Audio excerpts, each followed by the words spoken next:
Hi everyone, my name is Lucas and today we're going to talk about the figure 8 boomerangs.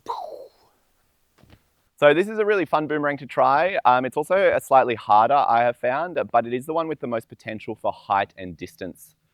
So we're going to break it up into two segments. First, we're going to talk about the setup, like with the how you want to do your figure 8, and then we're going to talk about just the release.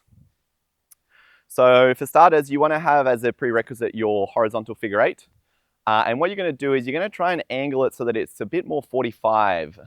So it's not vertical, it's not horizontal, but somewhere in the middle. As well, we're going to have to do a tiny little regrip, and we're going to have to get our index finger underneath to meet the thumb, and then you're going to keep doing that figure 8 with the index extended. This is so that you can use a pointer finger at the release to get more control over the throw. So we catch our figure 8, we go into a slightly more 45-degree angle, and then we're going to do an overflick. So what I mean by that is that you'll notice the star is going above and below my forearm.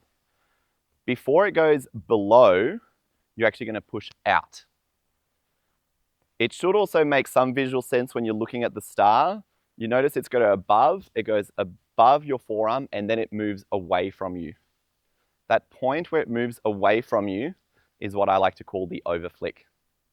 You can practice just the overflick itself by having your index meet your thumb, holding palm down, bring the star above your forearm, and then push out.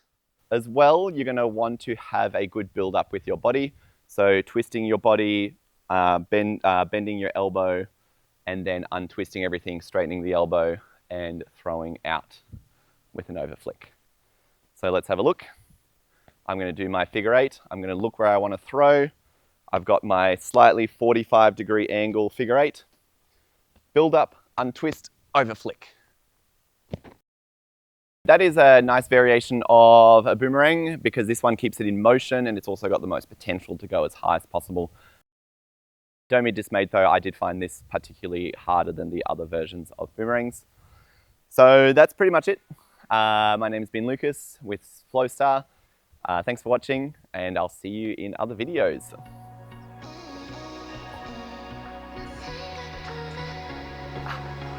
Booyah!